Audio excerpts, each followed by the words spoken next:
Hey guys, welcome back to my channel. I'm really sorry that I haven't posted a centers video in a while. If I don't film it on the weekends, the reality is I can't film it during the week. So here I am on this rainy Sunday and I am filming my centers organization video today. So a couple weeks back, I actually filmed part of this in my classroom because obviously that's where my storage is. So I will show you that clip in just a moment.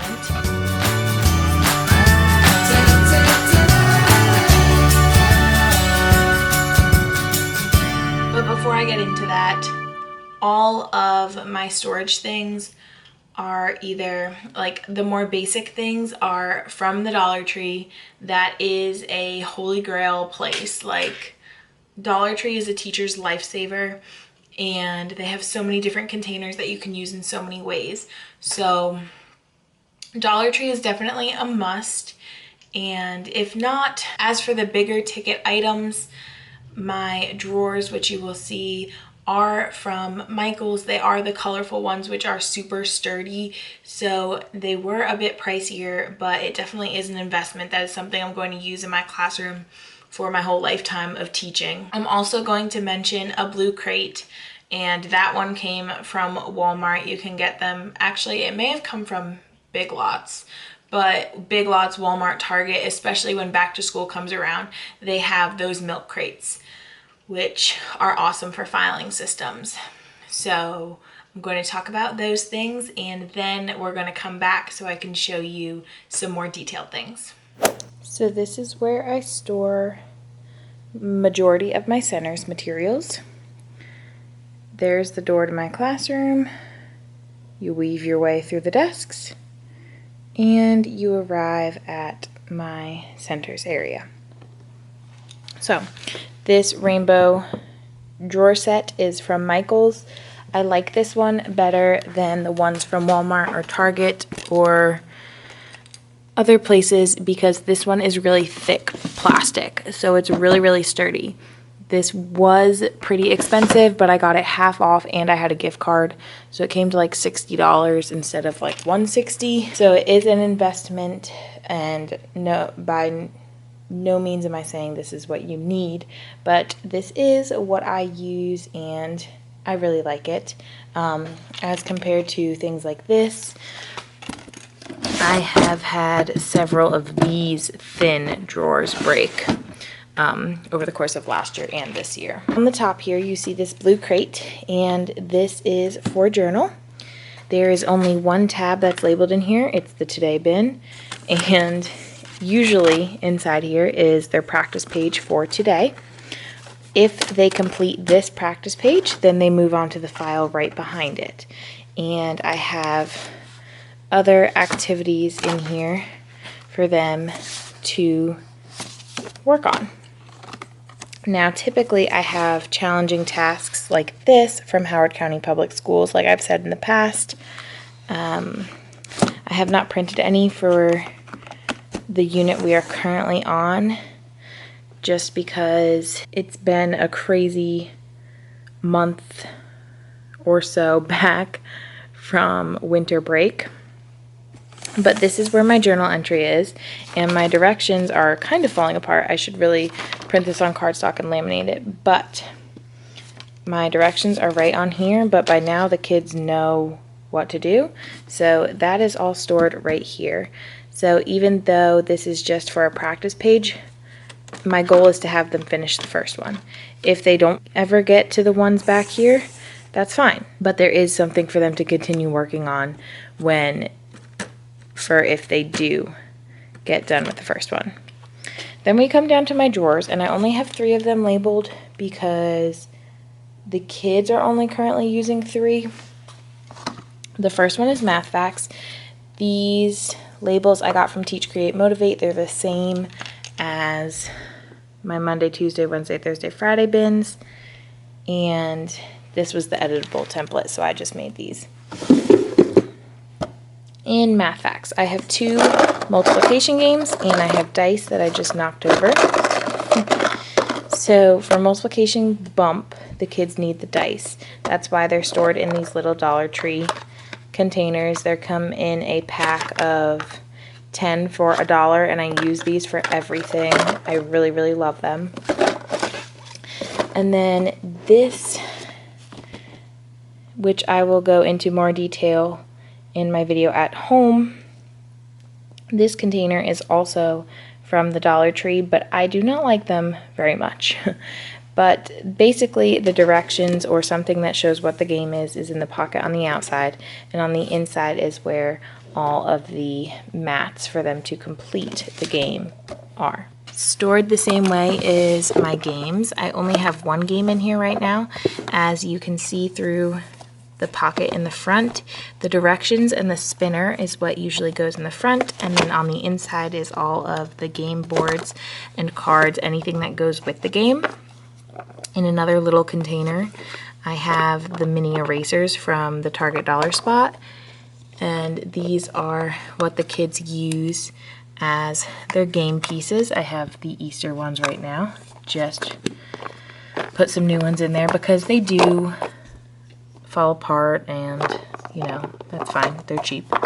Under the game though, I do have a bunch of dry erase pockets, just because for this specific game right now, when I've been laminating things and having kids write on it, it doesn't erase well, so the dry erase pockets just use it better. So that is where they do their work for this fraction game.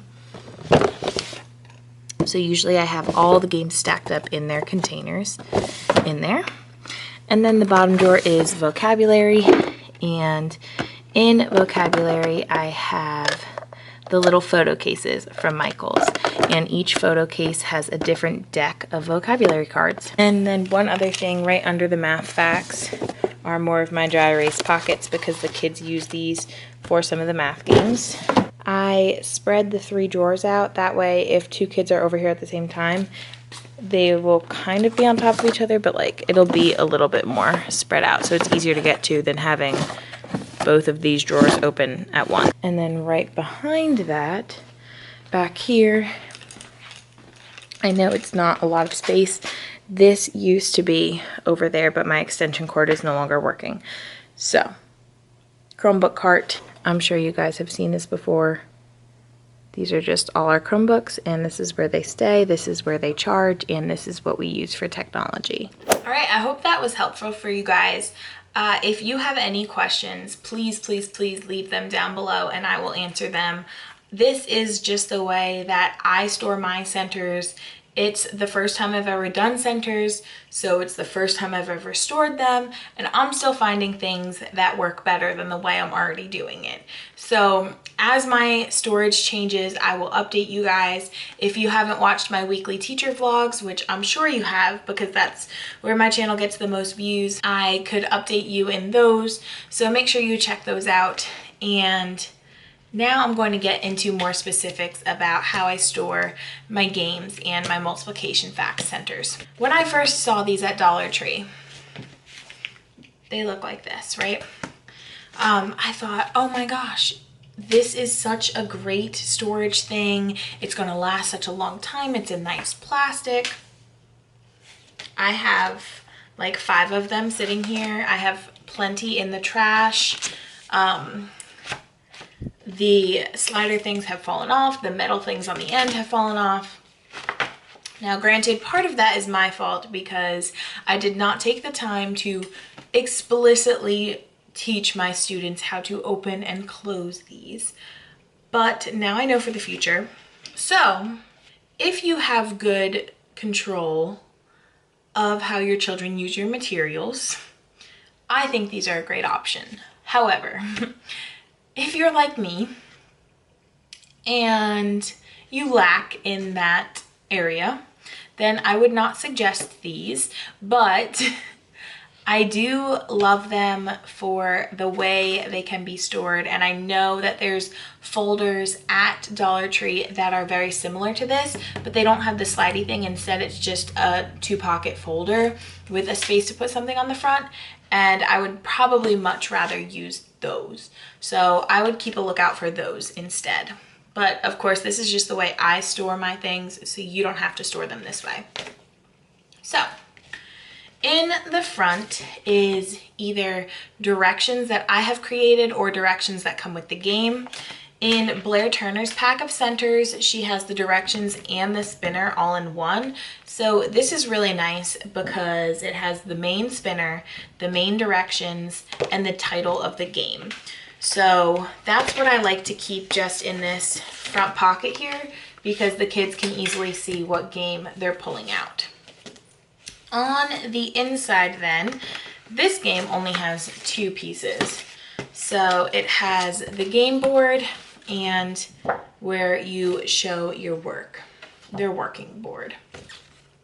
For most games now, I've printed multiple versions of these, and I'm also putting them inside the dry erase pockets because this lamination, it's very tricky to erase expo markers. I guess these are a bit easier to erase, but the smaller ones and the colorful ones must be a different formula because they do not erase whatsoever. So if you guys have any tips on that, this is just the lamination from Amazon. I believe it's the Scotch brand. So just let me know. We're all here to help each other. But that's simply all that's in this game.